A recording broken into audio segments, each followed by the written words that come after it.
exactly, I guess, were you implying? And you mentioned that, you weren't ready to drop the safe on someone yet. So that, I guess, implies that a safe is going to fall. So just what are you getting at? So, to me, I came from a company where product integrity and safety was like the first order of business. And I think of things like safety, and cyber falls into that category, whether it's safety or security, as being one of those things that should be uncompromising. So it's less about a threat than how we should practice, I call it, good hygiene. And in institutions or companies where you have that level of discipline that I grew up in, you're uncompromising. So my preference would be tonight to say, that's it, we're going to drop, the safe was going to come down hard, because we should. A lot of you guys probably remember all those long debates over smoking? Oh, everybody's going to be upset when we take smoking away. It's the same thing. We need to have the same intolerance on cyber. And so there's like the basic pieces we need to go correct. Windows 10. I mean, go down the list. You guys all have them and you're exposed to them in your homes. I want to make it so that the culture here has the same focus on safety, security as the one that I experienced growing up. And has there been a specific incident that's led to this? No, this goes back to, you're who you are based on how you grew up. We'd spend an enormous amount of time talking safety and security. And when I look at the processes, there's a big opportunity for us to continue to improve that. Sir, Vagamranian from Defense and Aerospace Report. You come from the business world where it was easier once you made a decision to get an organization to act on it. This is a large and very sprawling organization, despite efforts to break it up into smaller component parts. Talk to us a little bit about how you're going to drive fast change for an organization that has a tendency of being able to or think that it can hold its breath for waves of change to pass over it sometimes. What are some of the mechanical and specific steps you're going to take to drive change in the organization, to get it into the direction that almost everybody recognizes it needs to go into, but has had trouble moving in that direction? Yeah. So, maybe just to start out with your hypothesis about, industry and government. Industry tends to look like their customer. So industry operating in that environment is no different than operating in a government environment. Our scale is different. So in terms of time constant to affect change, it can be longer. That's why my approach is to decompose this into, critical areas that can have the biggest impact.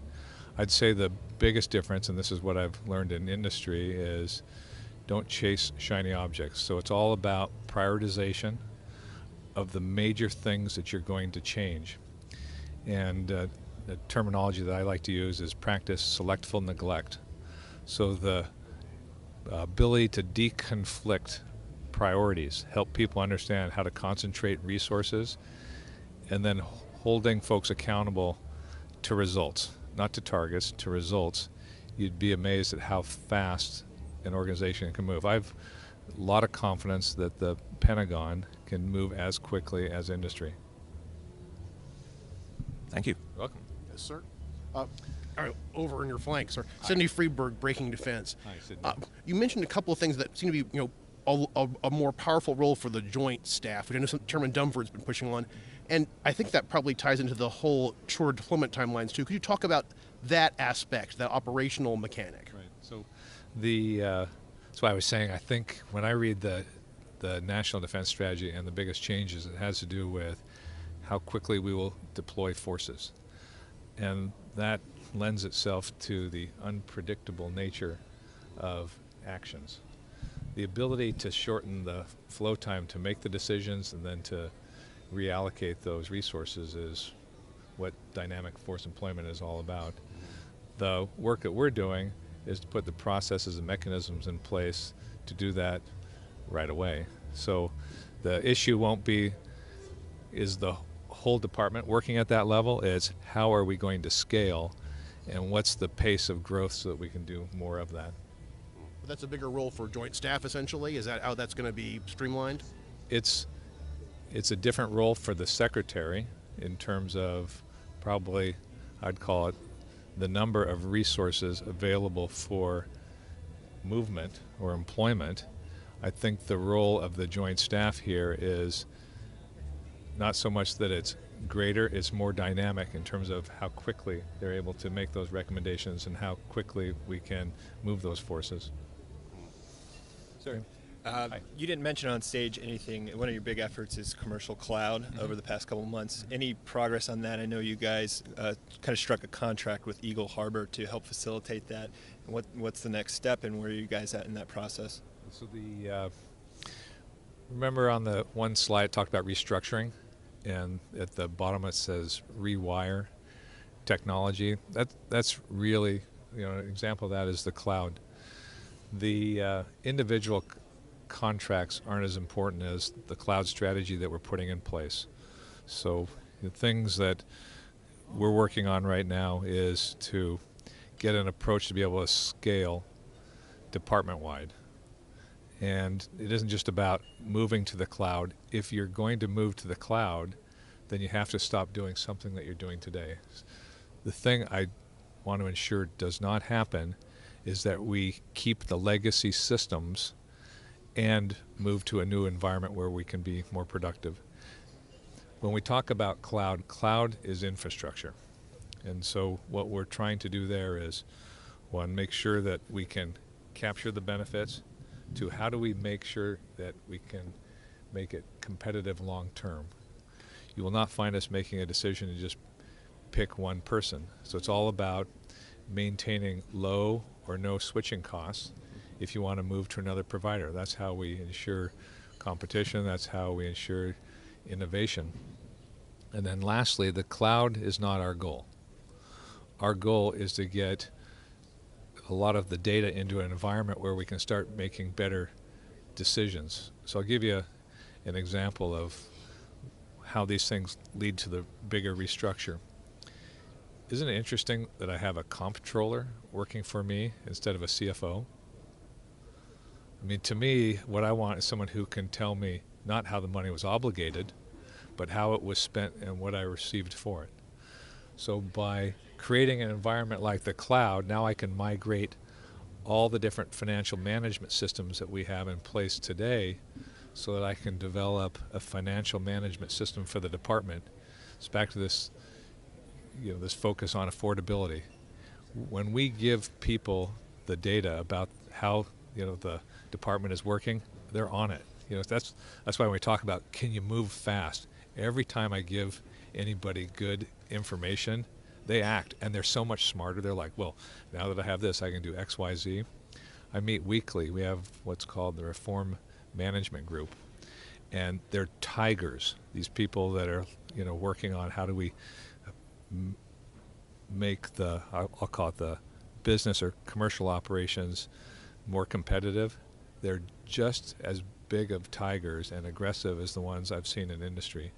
But the cloud is a huge enabler so that we can get to doing things across the department that industry has done for a long time. That is, have enterprise-wide services. So the fact that the Army has its own financial system, the Navy, that's all redundancy, and that all comes with cost. So cloud will enable that. One of the things that's hard to do when we talk in these environments is to give you that kind of holistic picture. So we're creating the environment with the cloud. We're doing the audit. Well, the audit tells us what resources we have so that we can have confidence about where they are and how to manage them. If we know where the resources are, then we can move them. If we understand what resources we have, we can cost them. So there's a number of these things when we just give you a blast of cloud, you don't get a sense of how this thing kind of knits together. But Jay Gibson, who's the Chief Management Officer, is the one who's shepherding this. We, this is back to the Gordian knot comment, we cut the department in half. This is more a virtual cut. Let's get Jay and his structure in place so we can really capture the commercial benefits. Myself, Ellen Lord, Mike Griffin, you kind of go down the list. We're just down and in on development. We're down and in on readiness. But I've got my steady hand over on the CMO role. But the more I can get Jay to take on that responsibility and grow that organization, the more I can put my time in on the modernization and readiness. Do you have any quick idea on when that award might go out? You mean the master one? Yeah, I think it was JEDEC this. contract. I think it was like this summer. Was the timing of that? Okay. So can I bring you back to your comments on cybersecurity? When you talked about your career-long commitment to hygiene, are you concerned that other companies who are working with and for the Pentagon don't have that same preoccupation with hygiene? And do you need to introduce new incentives and indeed penalties to help them have that commitment to hygiene? Yeah, see, I should explain the hygiene comment, right? Okay. The way I think, so when I was at Boeing, there were certain things that were just a condition of employment. So I wouldn't go manage it. It was just, that's how we do things. It's a standard. And the reason I use the word hygiene is I have a son who's 23 years old. He's in college. I don't call him up and ask him if he's brushed his teeth. Okay, so that to me, it's hygiene. In areas of safety, protecting your workers, in terms of protecting our data or protecting their information, there should be this like standard. You never cross the line. In the aerospace industry, the culture is around product integrity. If you make a mistake, everyone has full disclosure. They're not fearful of being able to say, "Hey, I made this mistake here," because we'll go fix it. Because the integrity of the product supersedes everything. So we want, in this world where cyber continues to evolve, we're not going to have the answers. Create that culture. Everybody's a sentinel. They're on watch. So that should be, for the CEOs at the top of their list, okay, are we safe? Are we secure? Are we protecting our secrets? And then have the mechanisms and the culture internally to make sure those safeguards are in place. That's really more the cultural comment. And then it becomes, well, how fast do you tear the bandage off? And so, part of this is get inside, look around, and then start to put these things into place. So that's more from the day I was there, day one.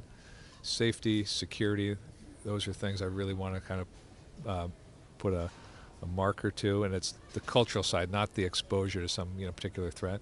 We're about out of time here. We got one more quick one. Quick question, Ben Warner from USNI News. Hi.